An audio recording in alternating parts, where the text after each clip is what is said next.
Hello, everyone, and welcome to Let's Talk HR. This is the season finale of season 2, and today we're going to try and take on a subject which is difficult to talk about in the workplace, which is recovery.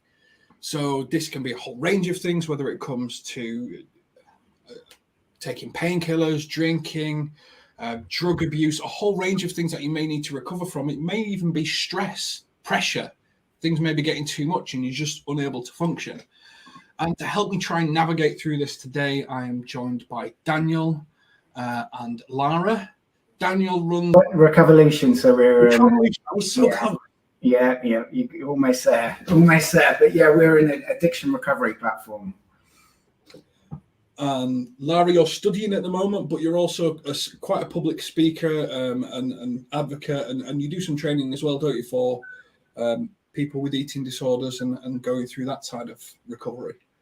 Yeah. So mental health and eating disorder awareness advocate, following my own experiences of suffering anorexia nervosa, depression, and anxiety disorder. But yeah, also a bit of an academic, hence poster of anatomy behind me. So do excuse that. There's a brilliant video that you've done, and I'll put a link in it so that people can find it, which is documenting your recovery process. That's also historic to this point, but yeah. But it's a really 8 million views or something like that. It's a really big. I looked at it and I was like, it's a really interesting story. And if you are obviously interested, Lara may discuss parts of it here, but also, if you are interested, it's worth having a bit of a dig around. But I'll start with you, Lara. For you, what do you think recovery is? Is it a journey, a process, a step? Yeah, I think there's a lot of misconceptions in terms of the definition of recovery, and it's very individualized. But for me, it is a process, it is a journey, it is an experience, it's an ongoing thing that you learn and develop and grow consistently from.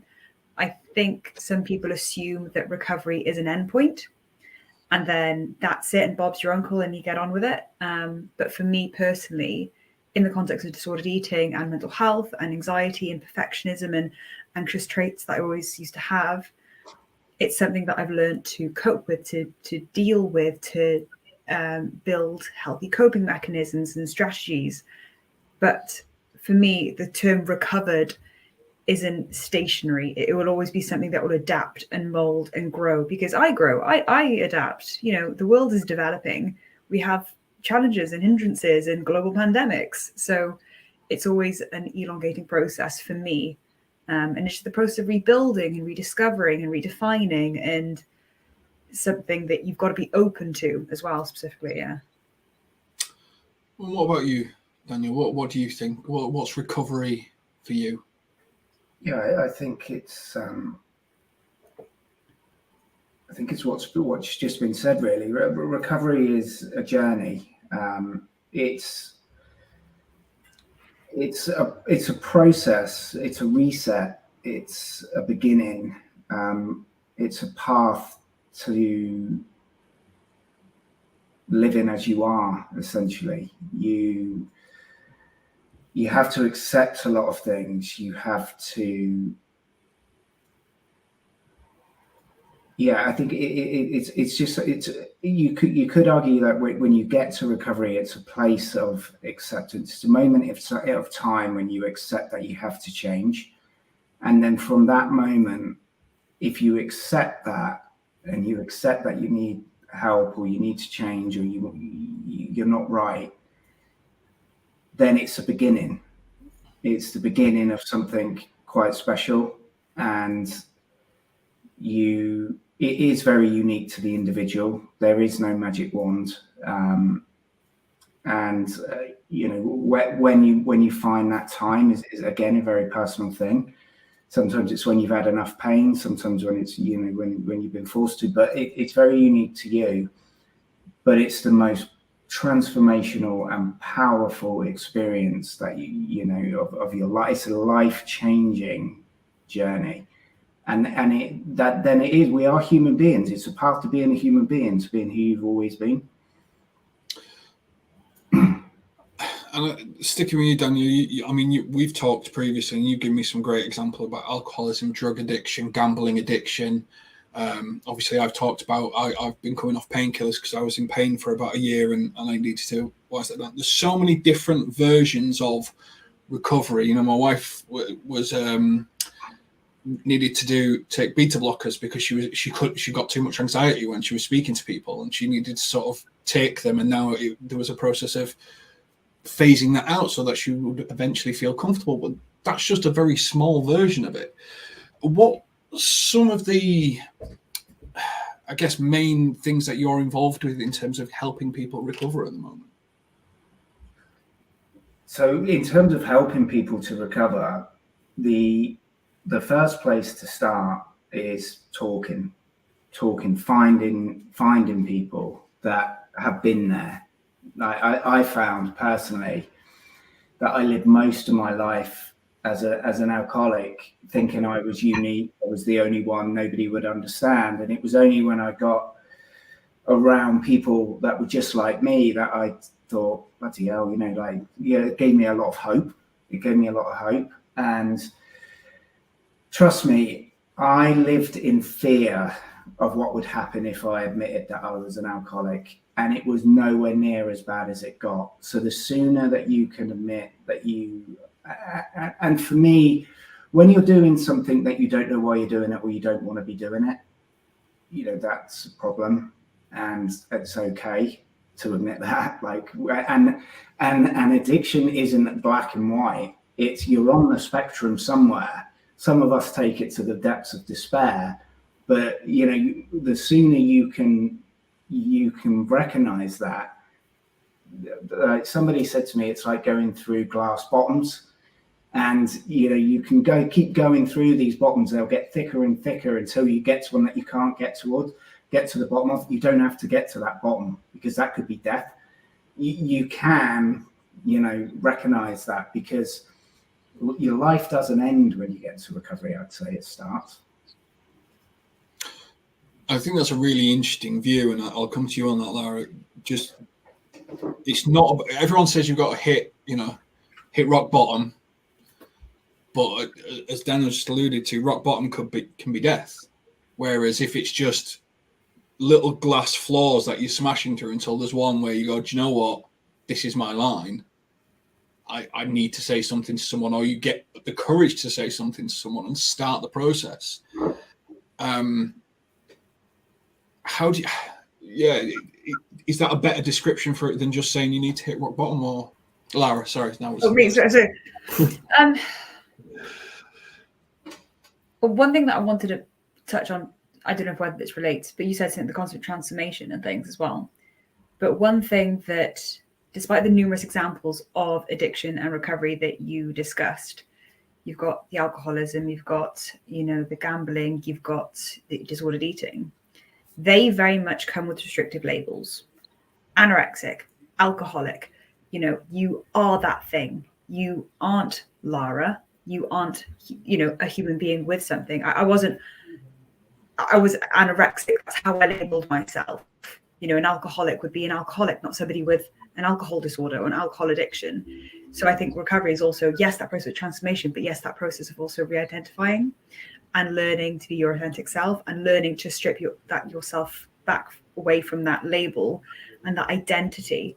Because it's once you get strapped onto that almost becomes your comfort blanket, your identity, and something that you associate so heavily to. So inevitably that moment of recovery, or that process where you're trying to remove yourself, gets really hard, because that glue gets really, really tight, and there's a lot of friction there. So that is another point. And yeah, in terms of rock bottom, some people need that flashlight and that extreme moment to give them the acknowledgement.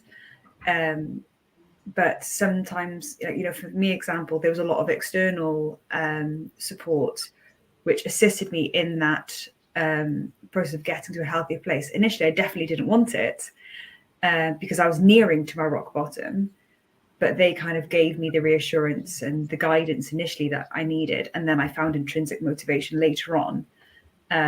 So yeah, as you say, it's so individual, multifaceted. And that's one, the beauty and the complexity as well as saying that word, ironically, of mental health and mindset and well-being and our psychological health. Yeah, well, I heard something which really resonated with me, where addiction is an experience, not a label. And I think recovery is the same. You know, if you look at it that way, addiction is a fucking experience. I can tell you that for nothing. But it's not a label. You have to carry it with you. It's not innate in who you are fundamentally as a human being.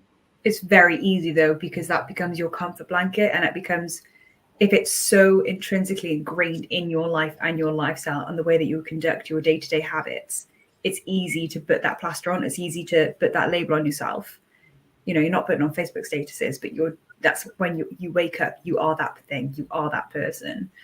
And the more in depth you get into that illness, the more in depth you get into the situation, the difficulty is removing that. So again, that's very difficult, and everyone has their, you know, ways and methods of regulating that. But it's once you find yourself again and, oh, I'm a person, I'm experiencing life, I'm Lara, I'm a young person who is doing this, that, and the other. And I think that's a huge transformative thing. And yeah, just recognizing it as an outside thing and something that you can control, not something that can control you. And it's that power dynamic there too.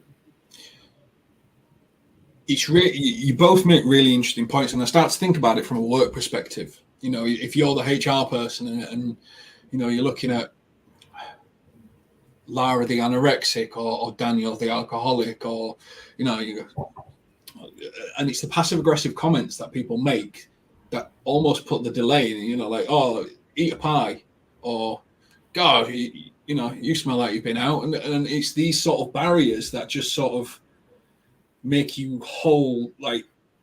push against it, isn't it? If people are making comments in the workplace or socially, you know, at college or anything like that, it's the comments that almost push against that recovery process, isn't it? Yeah, I think there's two things to recognize, like that we need to fundamentally understand, is that addiction is an illness. You know, you're not a bad person trying to get good. You're quite an ill person trying to get well. And you know, that there's a clear distinction between that, and it is a timely process. We have to understand that it takes time to get well, and the sooner you can start getting better or recognize it and getting better, the shorter time that it would potentially take. But what you get on the other side of recovery is, if you've got an employee that you think is at X% of their potential, on recovery, you're going to get, you know, in recovery, you're going to get someone at 110% of their potential. And that's really what I've discovered in recovery. You know, I was looked at as a high functioning alcoholic. That's what I would be known as. And yet I don't, you know, internally I wasn't functioning very well. And then, yes, that I'm on some sort of benchmark or spectrum there, but you got to look at what you could have been achieving, you know, had you not been drinking X amount a day. So yeah, it's and it's getting into it's empathy. You know, you have to empathize. You have to understand the situation that people are in. It's a very personal thing. Nobody chooses to be doing what they're doing. You know, you wouldn't wish it on your worst enemy. And I think it's recognizing that and being more open to people putting their hand up.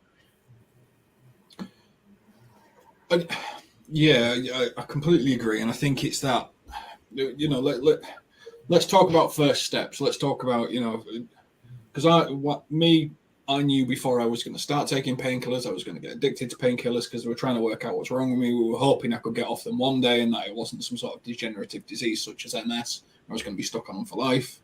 Thankfully, it wasn't. It was an infection. So, bosh, get rid of the infection, work on the addiction, go. So, for me, the first step was clear from day one. But for some people, it's not there straight away. What was the first step? And this is for either of you, you know, what was the first step where it created something positive in your own head, as opposed to just saying it's a first step. Okay, well, today I'm going to make an effort. But at what point did it start to feel like you were making progress? I think I mentioned it beforehand, but it's finding that intrinsic motivation. So you've got the extrinsic to intrinsic, and when you find it for yourself and you find the reason and you become more rational towards it and you're doing it because you want to do it for yourself, that's when it starts. That's when it's sustainable. I know I'm putting it in a disordered eating perspective and a medical perspective, but when you've got doctors and nurses and you've got individuals telling you to go on meal plans and restore your weight and do this, that, and the other, you are in a sense of physical recovery, but psychologically you're still restricting. Psychologically, you're still wanting to isolate and withdraw. And in the back of my mind, it's like, okay, I'll do this treatment, but then I'm going to retreat back to my old habits and my old ways because that's my comfort.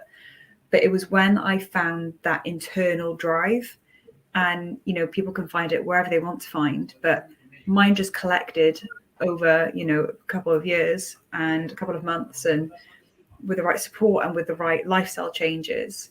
Certainly it was gradual, and certainly it was something that I learned. But when I started experiencing life and I started collating those little memories and experiences again, it was exciting because it showed me what life could be like away from the restrictions and away from that label and that identity and that illness.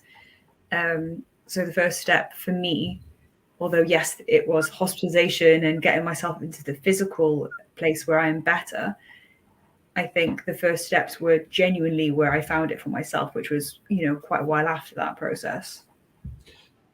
Well, that's really interesting. If you take it from an employer perspective, HR, even a friend, family, whoever it may be, it's not a case of asking you, are you sticking to the meal plan? Are you doing what's been set out for you? Because that, if anything, has a bigger chance of reverting back, because you're creating that fixation on that one thing that somebody else has said. It's like, it's looking at just the symptomatic elements versus the whole package. And again, with employees or, when you're in that environment, it's not just simplifying it down towards if you've not drank and if you've not done this and if you've not done some gambling, if you're eating in a caloric surplus or you're doing this and you're not doing that. It's not about your physical behaviors all the time. It's about how are you cognitively appraising this transformation, this process. And it's just about thinking a little bit more empathically about the whole picture. And granted, it's difficult to understand if you haven't had experience, but engaging in resources like this will hopefully give you the understanding that it's not as simple as everyone may seem, unfortunately. And it's definitely far more layers than people can initially assume. What about you, Daniel? What was your first self-mental step in recovery as opposed to don't drink beer anymore or vodka or whatever it was? Yeah, mine was pretty bad, so I was physically dependent on alcohol, and I went into rehab, and actually it's interesting because I got signed off, I had anxiety, depression. I got signed off with that and I went to a rehab, and then I tried to go back to work, and within 5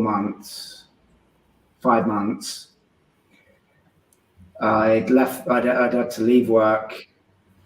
I'd lost everything, my family, everything. And I tried to kill myself when I was in prison.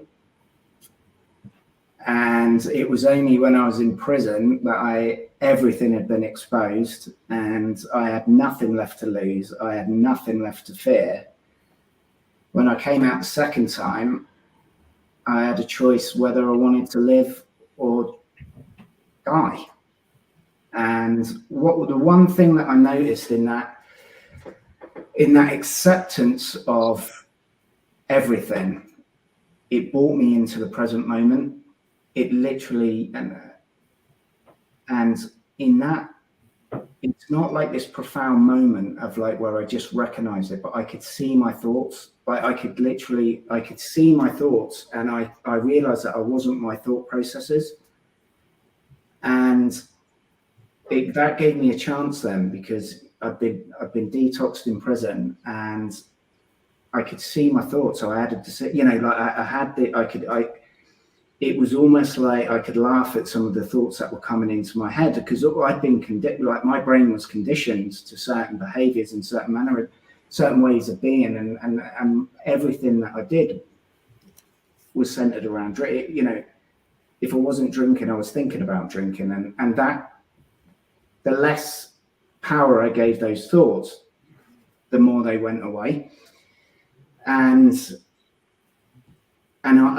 I was basically as bare as as a newborn, and so I built myself back up from ground zero. So my message is, you don't have to get there. Yeah, and this is the thing, you know, if you're in HR and you're working with people and you can see that they're going through stuff, or even if they've told you, if you're spending time with someone, focus on the person. Don't focus on the symptom, because focusing on the symptom just reminds, you know, both what you've said there, focusing on the symptom just reminds you how much you were fixated on the symptom. Whereas allowing you to be you, whether you want to talk about it, whether you don't want to talk about it, whether you want to talk about the sky being green, not blue, and do we all see the same color blue, or is it different for everyone, is completely different to checking in on a person. So the first thing that I want anyone, not always the full thing though as well. Like, yes, we had different ways of coping, but it was a coping strategy for something underlying. Like, why are we engaging in those behaviors? Why are we engaging in those symptomatic behaviors beforehand?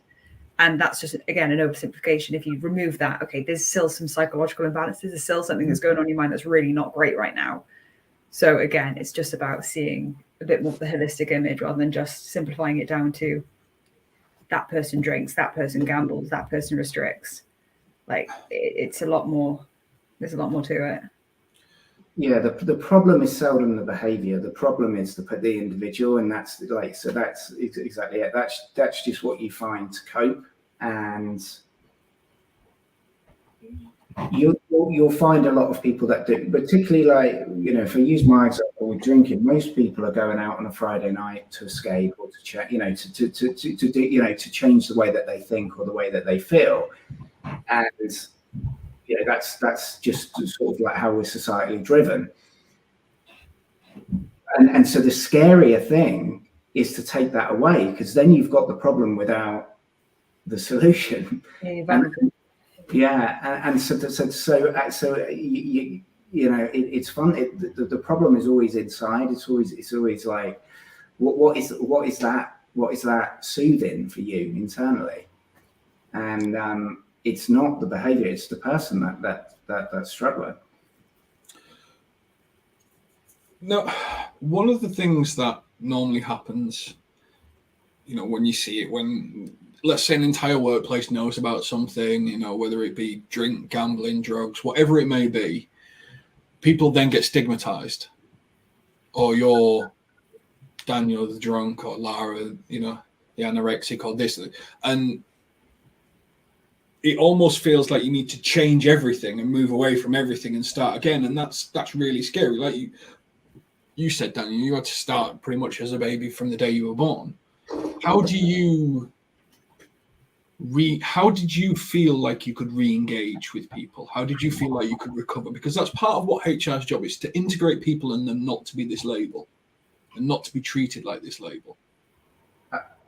What I think would be massively handy is, and it depends on the size of the organization, but let's say it's above 100 people, there will be people in that organization that are in recovery, you know, but just statistically you would think, but they're unlikely to have identified that they're in recovery. And like, that would be a big, you know, like, I tell people that I'm in recovery, and I tell people my story to try and help people that don't want to talk about it, or that feel that they're different, because they're not. You know, they just need, it's not fundamentally who they are. So I think, like, if there were like lived experience groups, support groups that you could go into, that were maybe outside of the remit of HR, whether there's a facilitator or something along those lines, where you could talk about your issues with peers. It's sort of people that keep people well, and it's very difficult in a workplace because there's that line between your personal and your professional lives, and somehow the organization has to take responsibility that they are intertwined in some way, because otherwise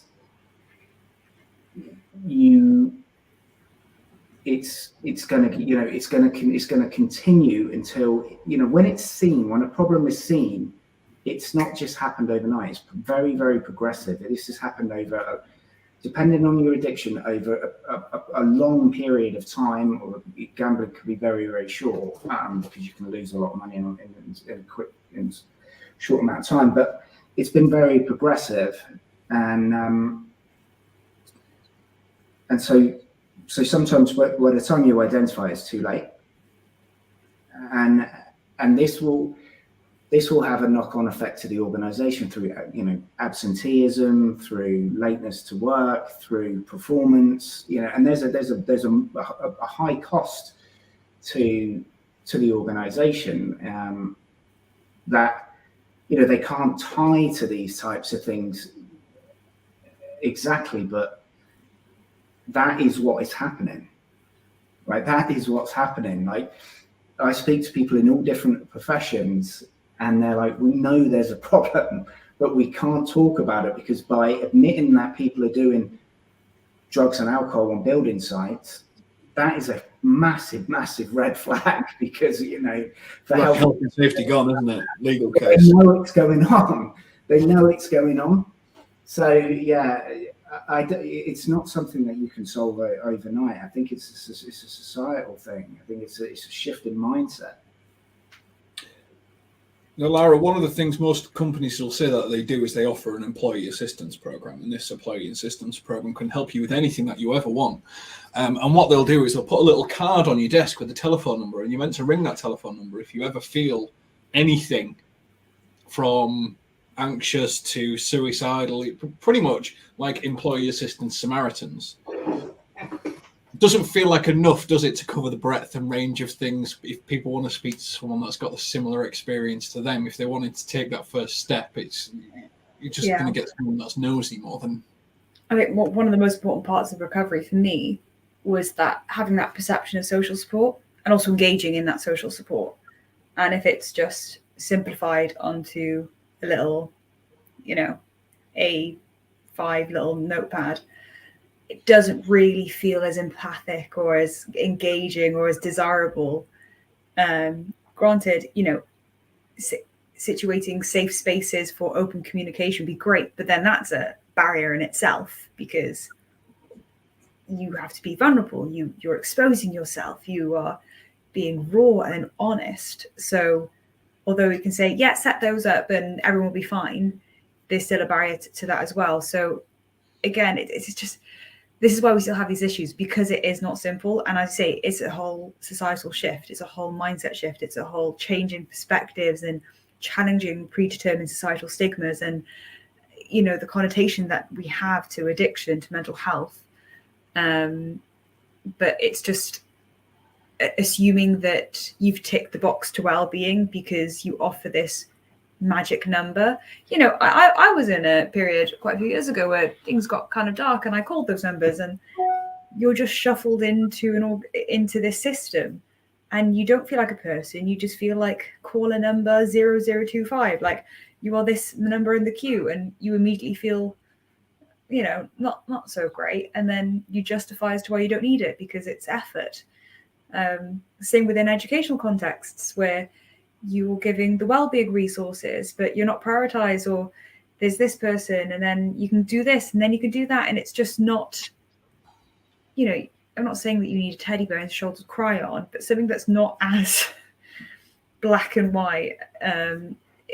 It's got to be a little bit more, and I don't have a solution. I don't have a suggestion. This is why we do have these, difficulties, and HR still have these issues, but it's just about being a whole person approach, and it being something that's integrated consistently, not just as a side little comment.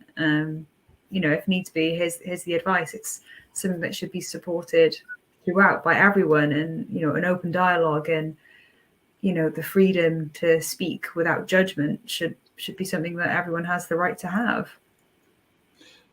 No, Lara, I'll stick with you, because obviously this is about Daniel's app that I want to talk to you about. So the way you can tell me if I'm wrong after we've covered this bit, but the way I understand it is you can download this app and you can pick a support group of a particular thing that you're feeling. So you don't have to make yourself known. You can watch it. You don't have to engage.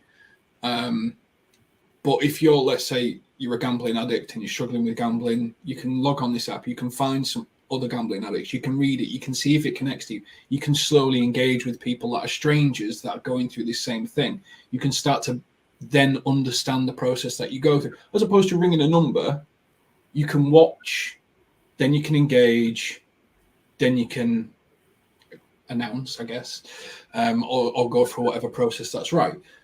Now, if you were given that as an option and you could go, okay, well, I may be anorexic, so I'll have a look on what's going on in that support group and read it. Would that have been more beneficial than being called a 0063? Depends on what part of my recovery I'm at, because you can become quite competitive with an eating disorder. So this is one thing that I was terrified of, the concept of inpatient care and how I managed to keep it outside and get visits. Because when you're surrounded by people, sometimes it's competitive and you want to be the best person with an eating disorder, the person that lost a lot of weight. But hopefully that point is behind you. But once you're engaging with those support groups, it's when you've overcome that initial thing and you're working towards. So I think when it's introduced at the right time to the right people, and I guess if you're finding it internally, if you're finding it for yourself, you're in that right mind anyway. And I almost did that in a way with social media, but then that is a really fine line, and I feel like I'm spending more time removing content or saying don't show me this stuff, because you're trying to find the people that are non-triggering, that are supportive, that you can connect to outside of the app, because then you're not just consuming all of this jargon that's going to push you several steps backwards.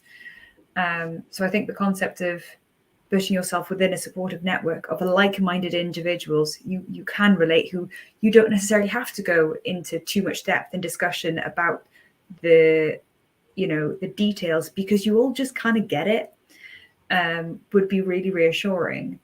And it was when I did engage and make relationships with certain people, because there's just that feeling of togetherness, that feeling of belonging, that feeling that all of these complexities and turbulences that you've experienced, it hasn't actually been as isolating as it has been, because so many other people have experienced it. So it gives you motivation, it gives you a little bit of assurance and reassurance, and I'm sure it has been so incredible for people with different forms of addiction as well. Now, Daniel, did I do the app justice? Have I missed anything major in that? I think I covered it right. Yeah, no. I mean, I think to Lara's point, if you really need help, if you need to be detoxed, or you need to be, then you need medical, you need to be, you need medical care. I think the point is with Recovolution is we're trying to connect like-minded people, those that are in the discovery phase, that don't want to go to a local meeting, face to face. They don't want to go talk to their doctor. They don't want to talk to their HR rep. They just want to sit in and listen to what other people are saying, hear people's journeys, hear where they've been, how they got well, give them hope. And I think if you can get people into that cycle, this peer-to-peer sort of recovery network is so profound, and it's so profound that it doesn't matter what your addiction is. If you can relate to people that have had a struggle, and you can listen to how they overcame it, and you're in a safe space to share your own vulnerabilities, and because we're all vulnerable, it's so powerful. Like the power that's in the recovery community, it blew my mind. And what I realized is that you cannot define people. It's from people from all walks of life, all races, colors, and creeds, all coming together to share that, these commonalities. And it's not about judging who we were or what we think. It's about supporting each other. That's all it's about. And what we understand is that by supporting each other, we're helping ourselves. And like, you can't go wrong in that type of environment.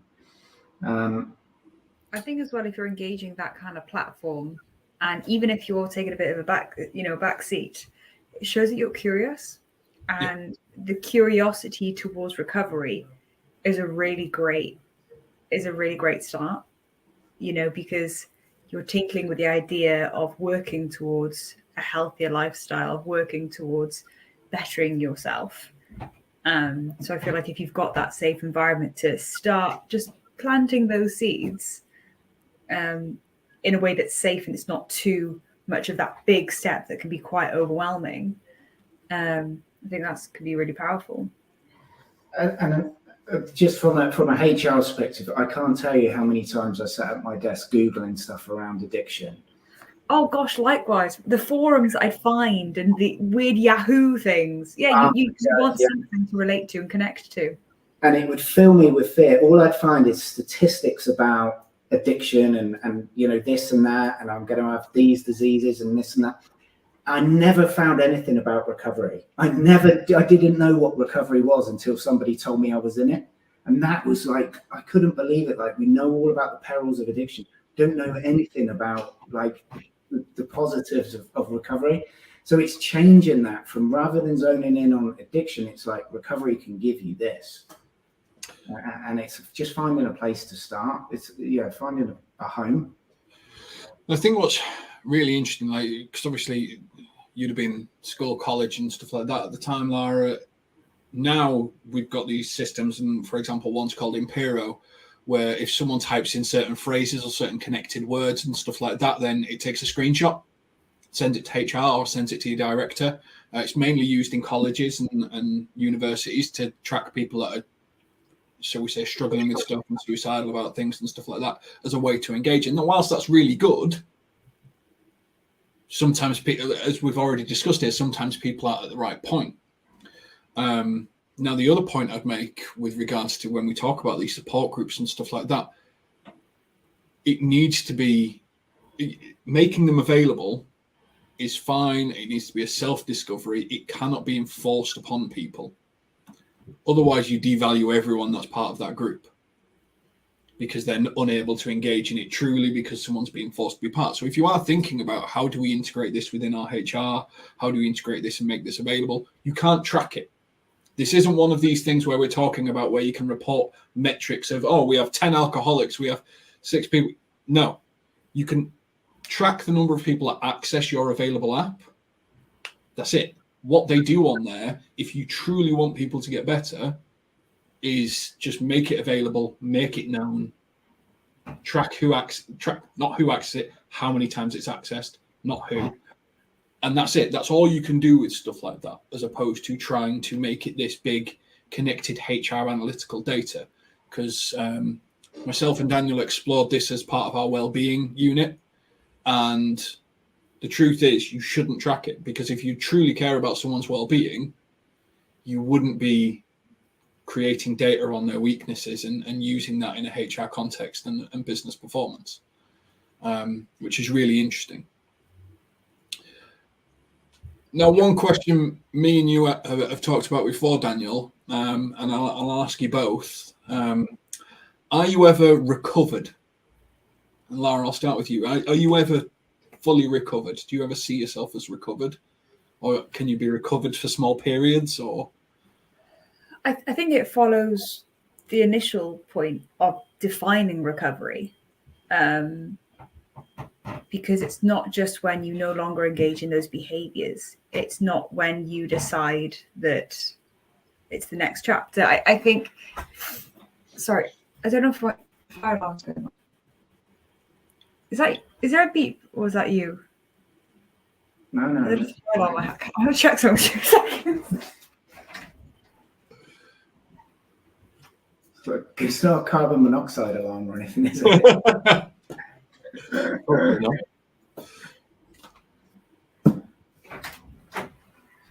Right, it was a car outside. I got really nervous that my kitchen was exploding. Okay, I'll start again. So I think that almost ties in with my first answer of defining what recovery is. And again, it's unique, it's individual, it's multifaceted. Everyone has their own experiences.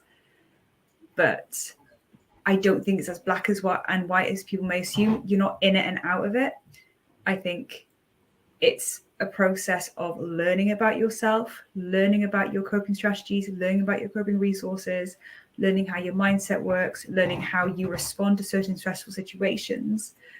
When I interview individuals and they say I'm fully recovered, I question it, because I was like, how?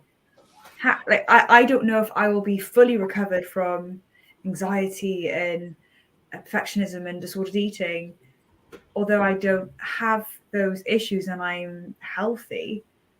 I wonder if the strategies that I have in place, if they were removed, would those resurface?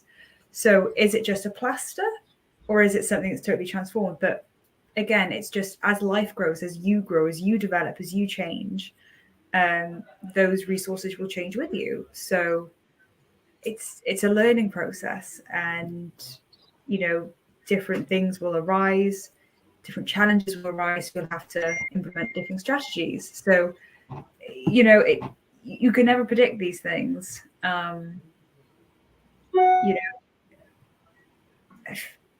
Yeah, I don't know. I'm still 22, and like, who knows where I'll be in the next 10 years, so. What about you, Daniel? Are you recovered? Are you ever recovered? Yeah, it's the same as to Lara's point, really. I mean, I don't even know if you need that answer, because again, you sort of label. You don't want to be. I'm not going to be saying for my whole life I'm in recovery, because again, it's like a label that, like, what does that mean? But what I do know is, I know that if I had a drink, I'd be in trouble. But I also know that I don't want to have a drink. Because I face adversity, I face challenges, I face, life, but I don't run from it. I don't need the drink. I'm not dependent on drink. And I think that was one of the scariest parts of my life, when I knew I needed to drink. But even now that I don't need to drink, I don't want to.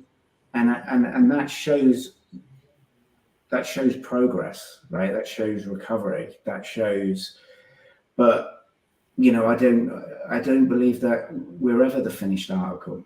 Regardless of whether we've been through addiction or not, we're all, we're perfect in our own imperfections. And I think if you looked at it from a work standpoint, like, I'm recovered in that I can give everything to my occupation, to what I'm doing in life. I'm not bound by my addiction anymore. I'm not a slave to it. So in that respect, yeah, I'm recovered, but I'm freed. I'm released from it. And so I think the message is, recovery is possible for anyone. Anybody can recover if they want it. Yeah. And perception of control as well. It's not letting it control you and you controlling it, and then releasing it, and then learning how to deal with it, and then learning to live life comfortably without relying on it as well. But as you say, I think that was really interesting, where almost the label again of recovered or in recovery can also be like quite asphyxiating and restrictive.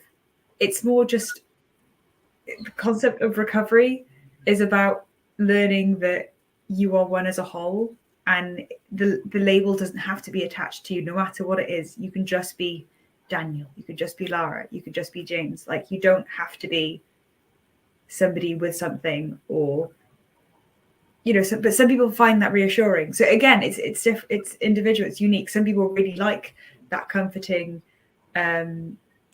definition, and being themselves is quite vulnerable and it's quite exposing. So again, I'm trying to be as general and as vague so it can translate to as many people. But yeah, I think just find what suits you, and if it suits you, roll with it, because that may not work for somebody else. But I totally agree. There are some people that will go to a meeting every week because that's their tribe, and they will go into a meeting and say, I am X, I am an addict, right? And they might not have drunk for 20 years, but that's they're comfortable with that because they found they found a place. They found they found a way to live, and so it very much is each to their own. But I think the message is more like, not are we recovered? It's that recovery is possible. It's so possible. It's so accessible, and I didn't know it was accessible. And I think it's showing people just how accessible and just how individual and just how universal it is. But I think the way that neither of you can just answer the question. No. Yes, no. But if anyone finds out that, used to be an alcoholic, you used to have anorexia, first thing they tend to, oh, you're recovered now. It's just a throwaway question. Like what me and my wife get, oh, when are you having kids? Well, we don't want kids. But people feel like it's appropriate to ask that question in the workplace. It's not. It's not an appropriate question to ask somebody, especially a female in the workplace. Really not. Just like saying, are you recovered, isn't an appropriate question in the workplace, because you're recovered to be professionally competent and excel in your role.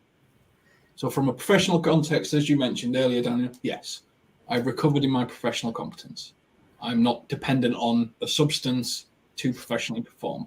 But my life and that word isn't suitable. Whereas just asking someone, are you good? Yeah. How are you? Is everything good at the moment? It's a far softer way of asking somebody than just trying to define it.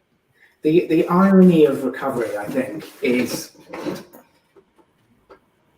you've got a group of like millions of people, of the most sober, spiritually well people probably in the world, and yet but it's others that are like, asking you if you're all right. You've never been better. If you're in recovery, if you're in good recovery, you've never been better, trust me. And but you will only know that if you've experienced it. You will only know that if you've experienced it. But yeah, it is, and I think there are some difficult things. If you go to a pub, if you go out and somebody says, what you drink, and you say, oh, I'm having a soft drink, they'll say, what, you're an alcoholic? Right? Like, because it's like, what's wrong with it? I got that yesterday. I was like, well, why don't you drink? Why don't you do this? It's just so immediate and quick and judgmental. I think that's a big British thing, to be honest, because everything revolves around the pub, doesn't it? And it's a real it's really difficult. And I learned from working in London a lot just how recreational like cocaine is, and so to be living a sober spiritual life it can be quite difficult. It can be quite difficult. And I think that's really what we need to get to. It's like there are lots and lots of things to do in life, and there's lots of people doing lots of sober events, and it's got nothing to do with whether you've had an addiction or not. People are choosing to go that way, and I think that is really positive.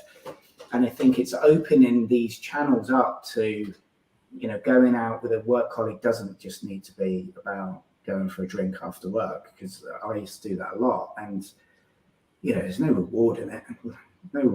You think there is at the time, but all you end up is with a workforce going in the next day hanging out their asses. Yep, I remember those from recruitment days. Oh, that was horrific. Yeah. Okay, so I'm conscious of time because we've got 2 more things to cover. And the first one, I'm just going to ask sort of the benefit of helping someone else. You know, all these, the purpose of support groups and stuff like that, the reason people stay is because there's real benefit in helping someone else go through it. The benefit of recovery and going through that process is to be able to tell someone it's possible.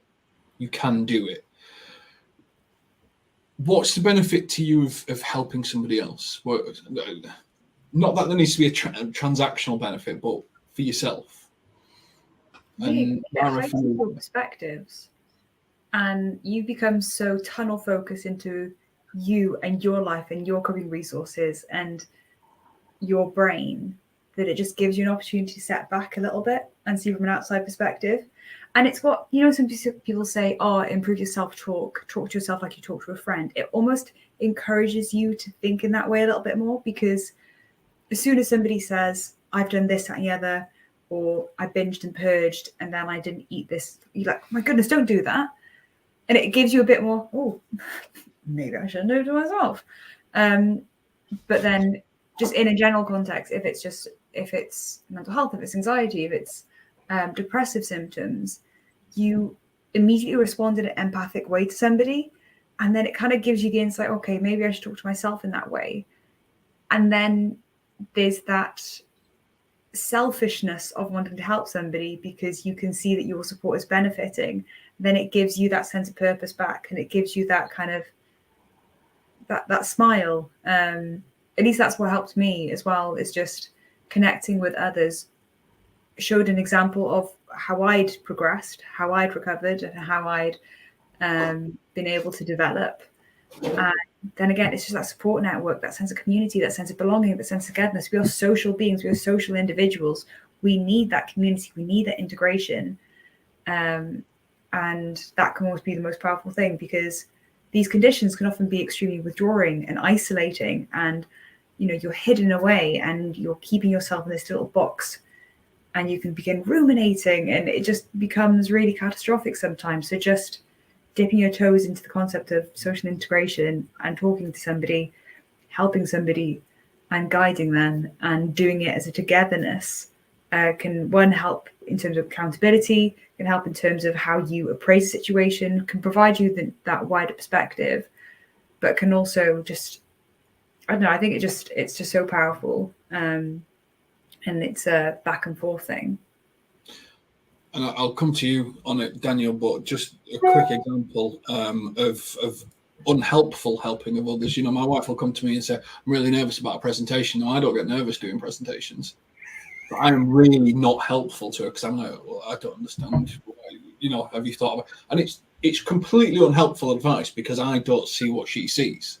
Mm. Whereas helping others when it's an addiction or a recovery or something like that, it's so much more beneficial, isn't it? Because there's understanding and empathy there, even if it's not exactly the same journey. Yeah, I think exactly what Lara said. I mean, I would say one thing though, if everybody just got to a state of I feel all right and did nothing, then, you know, we've got to remember that, you know, we relied on other people to get us well. So you're going to break that sort of that sort of self-sufficient sort of ecosystem. So you've got everything that Lara said. Like, why do we give, you know, presents at, you know, we feel good when we give presents to people at Christmas, right? It's that giving, that, you know, it's that feeling that we get of helping someone else. And, you know, a lot, what I realized, you know, when I really dissected like why I was the way I was, it's like I didn't feel like I belonged. I didn't feel like I had purpose. You know, I felt worthless, and just helping someone else, it gives you little pockets of purposefulness, and you need that. And I think and you start to realize that you do matter, that you are important, and you do make a difference. And I think that helps you as an individual grow. So you go from being quite self-centered, you know, just self-thinking all the time, to being quite selfless. And that transformation, it gets you out of this chatter in your head, and you can listen to someone else talking rubbish for a bit, but you're not thinking about yourself, and sometimes just being there to listen is enough. But when you do help someone, you know that your journey's been that much. When I help other people, my past has almost been worth it that much, that little bit more, because I can use my experience to help somebody else. I think I will say we can talk on and on about the several advantages of it. Don't feel guilty if you need to have boundaries, and if somebody's going to be triggering, and if the best thing that you could do to help that person is to guide them towards resources and support lines and support services, that could be just as helpful, because sometimes we need to look after our well-being. If you're having to talk to somebody and it's having a negative impact upon your well-being, or it's triggering, or you're not in that fully recovered place to be able to support them where it's not hindering your own recovery. So again, it's just assessing the situation accordingly. Helping somebody, absolutely brilliant, but also know if you are being productive towards yourself as well as them. So it's again, like, vouch for it, but also don't feel guilty if it's not your place and you need to just take a step back on some occasions. It's a really valuable point, because I don't think no one can ever turn around and say, oh, it's just this one thing that made it happen. It's a whole series of 20, 30 things sometimes, and one may just trigger you in a way that you've not fully sort of dealt with, and it's a really, really good point. If you don't look after yourself, how can you expect to look after someone else? You have to look after yourself first. Actually, it's one of the things that I've realized you do have to put yourself first, because otherwise, if you're not in good shape, you're not in good shape to help someone else. So yeah, it's a really good point. I think it's okay to say no. It's okay to think about yourself, because then you're in a position to help other people. So to summarize just some of the things we've talked about, we talked about what recovery is, and that there is no recovered. You may have recovered in periods and times and feel like you have, but trying to create a label of things isn't necessarily the best thing. Lived experiences, speak to somebody, make things available. As a HR representative, though, don't start quizzing people about what different things are. Make sure that you inform yourself of resources, make things available. If they don't take them, don't take them. Don't push people to do things that they're not ready to do. Sometimes people need to go through glass floors, and there's a certain floor that they can't get through. And at that point, as long as things have been made available, you're more than likely to help. This has been Let's Talk HR. This has been Recovery. Thank you very much to Lara and Daniel for joining us and for your openness about it. If you are wanting to understand a little bit more about it, there will be some links in the description of the video so that you can have a look at some of the apps and support and some of the stories that are available to try and help inform yourself as a HR professional moving forward. Thank you very much to both, and we'll catch you on the next one. Take care.